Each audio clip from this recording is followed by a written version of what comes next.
Hello everybody, welcome to this week's episode of the week in Marvel Avengers Alliance. I'm your host, named Plum Dawn. We are here on December 11th. Christmas is looming.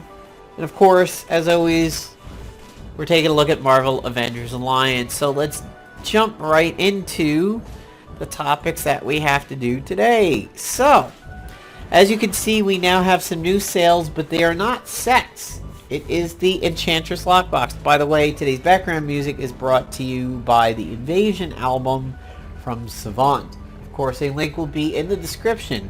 And actually, before I get further into the video, I just wanted to tell my YouTube viewers, in case you're not familiar with it, provided I have the time, and right now I do, I like to broadcast my PvP matches on Twitch when it is a PvP season. Now, it's not every match that I do during the day, but I like to sit down and put 4 or 5 on a stream. The stream takes place on Twitch. If you follow me on Twitter and follow me on Twitch, you will get a notification as to when I do them. I can't always predict the time of day that I do it, but it is somewhere between 2 and 5 Eastern. On a daily basis. I encourage you all to stop by when the stream is live. It's a fun meeting place. People talk, they meet other MAA fans, they add each other to allies. We often have Q&A sessions. Aside from doing the matches, I often do a group boss if they're up, or maybe a Spec Ops mission or a daily mission if there's nothing else interesting. So, I just want to let you guys know about that. You can look in the description to find out how. I definitely encourage everybody that can to stop by these streams, because you get to bounce a lot of ideas off each other and you know, talk PvP shop. And you get to see it real. There's been some other MAA content producers on YouTube that have been accused of just kind of putting out perfect world videos. It's like, oh, so you fought this team in PvP and you raffle stomped them. How does that really show us the team? By doing it live on Twitch, you feel everything right there with me. If it's a good match, if it's a bad match, if it's a scary one, if it's me raffle stomping the team, you get to see it as it happens. It's not edited. It's whatever I get is what I get. So, that's why I do it. But, so we had the Enchantress lockboxes up. I feel strange about lockbox sales like this. Yes. Preface to the next few moments of talking about this, I have all the lockbox heroes currently. And I have ones that even go back to like Juggernaut and Magneto and everything. So, I realize I'm sitting from the 1%,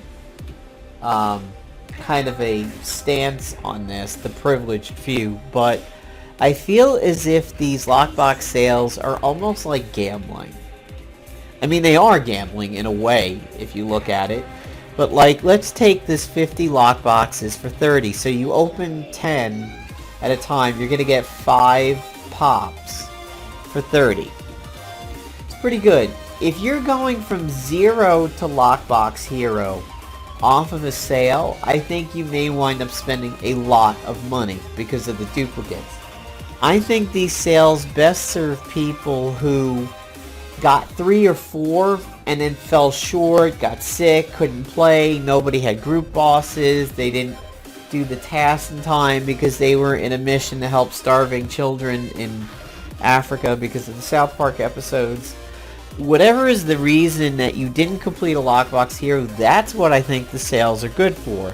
So if I had 6 of the 8 needed for Enchantress and then I fell flat, that's what I think the sale would be good for. But if I had no lockboxes, because let's say I started this game 3 months ago, 2 months after Enchantress or something like that, and I'm like, oh my god, Enchantress is hot, love the boobs, want her on my team, I hate fighting Enchantress in PvP, I want to be a douche like everybody else and run her with Pesty and mind control everybody. I really want Enchantress. If you drop that 30 gold for this and you get 5 covers in a row, You're like, wow, that was pretty simple. I want to drop another 30 and then I should have her.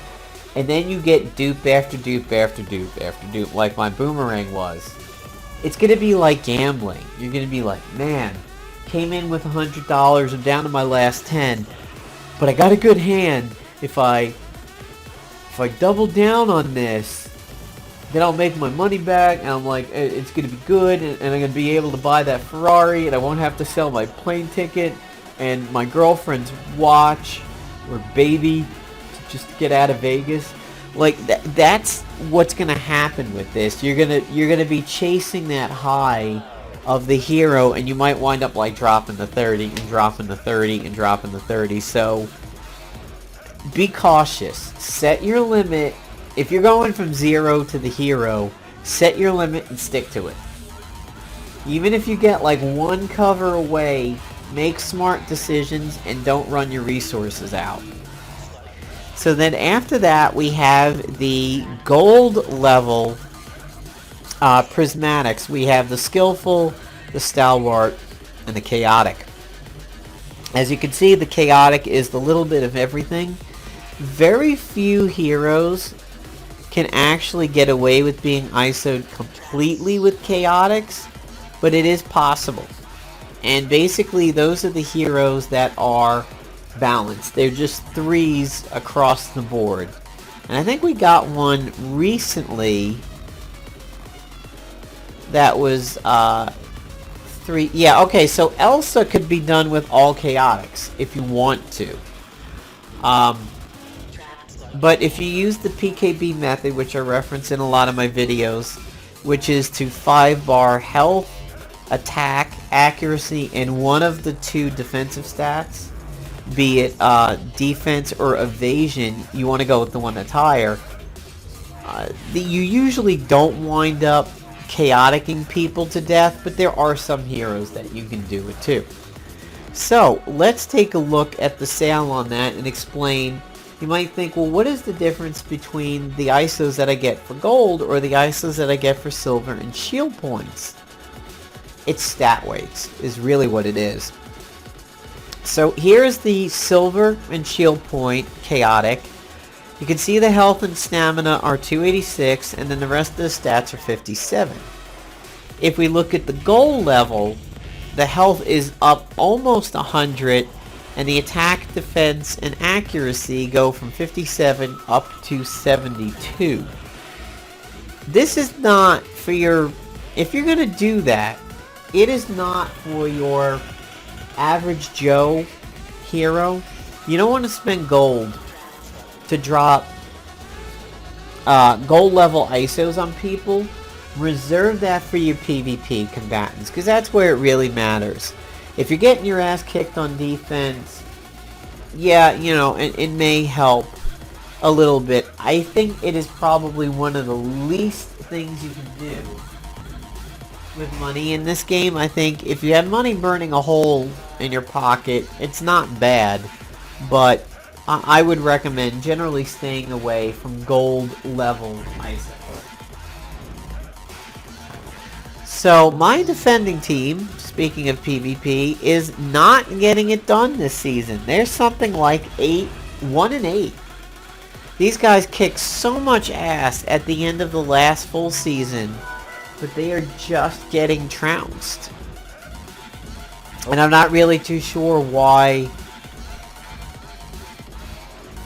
Oh, excuse me for the yawn there. I'm not really too sure what's happening with it as to why it's occurring. I may have to take the magnetic field dynamo out and do something else, like potentially the rapier or a grace note or something. But then I run the risk of not doing the things that I want to do. I don't know. But yeah, these guys are getting their asses kicked this season, and it's depressing because they did so phenomenal in the last 2 or 3 days of PvP, and now they suck. So, we have a patch that happened. You could feel the patch in PvP because, you know, where previously you had 28, 29k hit points, you are now down to 17, 18. So right now it seems like Very, very high tactician agents are running at about 22, and the averages are between 17 and 20, but, super defensive teams will top out about 22, 23. Black Knight has been fixed. Victor has had his resurrection fixed, thank God. I think it only occurs now once every 2 rounds, so he can't just spam it, making you want to give up your kingdom for a fatal blow in there. Definitely happy to see that one. Excuse me. The Hugin's Eye has been slightly nerfed in the sense that you now have a high chance to avoid melee. I don't know how high the chance is, and I don't necessarily agree with the fact that it needed to be nerfed. I don't think it needed to be. The Hugin's is a very special item. It does one thing and one thing only, really. But it, in a sense, it's okay. I had a match last full season where it was just the agent and my Iron Fist going at it, and he had the Hugin's Eye. I'm like, I may as well just hit the forfeit button. There's nothing Hafe is going to be able to do to him. Well, I got lucky. The agent ran a signpost, so he had himself poisoned. And fortunately, he was not using the signpost a lot, so I just had a very long, drawn-out match of Hafe maintaining his immunity and healing himself. And the agent wasn't using the signpost enough, so he just died to the poison. But that was a match. I'm like, well, there's nothing Hafe is going to be able to do. He's going to be immune to it. But it worked out. Now, Hafe stands a chance of beating that agent. But we'll see about that. The other thing that has happened is that follow-up teams have had their follow-up procs reduced. Much like Hafe and Combo Breaker and everything like that, there is a point now where follow-up teams will just stop following up. And that is a welcome change for me. I know there's people who are going to run them on defense, so they're going to be upset. But it is a very frustrating thing to be across from one of those teams and know that maybe you have one action from a hero and then it's over. If it's the wrong hero for you, the match may be completely over. For me, if I was running up against a heavy follow-up team and it was Spider-Girl who went early in the round and the enemy team was running a Mystic, yeah, that was game over for me a lot of times. If it was my agent who could use the Hailstorm to help out, or if it was Hafe to create the immunity, it was better, but turn order could really screw you against those kinds of defense. So yeah, I am happy with that one. There was a few other things that I mentioned there, but the nerf to the follow-up group was a toss away. It was like one sentence way down low in the patch notes that you may have stopped reading by then, so little sneaky there. The other big thing is that multiple action per turn characters like Quicksilver and Spitfire are now nerfed in the sense that they can be exhausted, and I am quite happy to see that. However, it makes it a little bit more tactical when you're facing those teams. If you have the weather control device, do you sit there and go, hey, I want to exhaust them because now I can take their turns away? Or do I want to go ahead and use the Hailstorm and stop follow-ups? Big choices. So that's not, it is a nerf, but in the same token, it makes the attacking agent have to think a little bit harder, at least in my book. So the Spec Ops has about 10 days left to go, and I'll tell you, the gear in this one, the non-Magius stuff is okay. I agree with what JW's been saying in line chat about this. The real star to this Spec Ops is the ISOs, the E-ISOs, the A-ISOs. They are so big. Gun follow-ups, gun giving you grit, High chance to avoid melee attacks. Hemorrhaging on slashing attacks. There is some phenomenal ISOs in this Spec Ops, and I think people really need to work on them and get them. Gun attacks giving grit. Yeah, you want about 5 of those. It works for Punisher. Works for Elsa. It works for Rocket Raccoon. It's crazy how many people that could work for and what that does to gun people. I mean, you could slap that on Rocket Raccoon if you want to run a follow-up team on defense, and you're just making your team live that much better. Get your blasters, take your attack-based PvP items, slap them in there, but then use grit to keep Spider-Man Noir and Rocket Raccoon alive. And you've got a really tough team to take down over there. And you know Rocket's going to generally fire more than one gunshot in a round. So he's going to grit himself up like crazy. Plus he does more damage with the grit. He's not just more resilient, he's more offensive. Speaking of gun attacks and being offensive, UJ's ISO got a bit of a nerf. Haven't played with him, so I don't know. But yeah, you definitely want to check out the patch notes. A lot went on, and it wasn't a stealth one. This was a pretty big patch. The Maggie set, not really too sure how I feel about it. I'm still headed towards the pistol over here. I think I've got 13 out of 24. I got lucky, and I got the 1000 bucket a few days ago. And ever since I got the 1000 bucket, my luck has been incredible. I've been getting drops like crazy in the Spec Ops over here, which has been kind of nutty. I've got Elsa trading towards 15, and there's a reason for that. I thought I might use her in PvP over ASG, because I thought ASG got a bit of a nerf on her level 9. But she hasn't. It was just a match or two there. Her predicted damage was very, very low for some reason, but it snapped back, and she's doing a good job again. But yeah, I am definitely interested in seeing what Elsa is capable at 15. That is another thing that is big in the patch, and that is having level 15s results in very, very big bonuses. I think basically what they are implying is that the benefit from having a 14 over a 13 pales in comparison to having a 15 over a 14.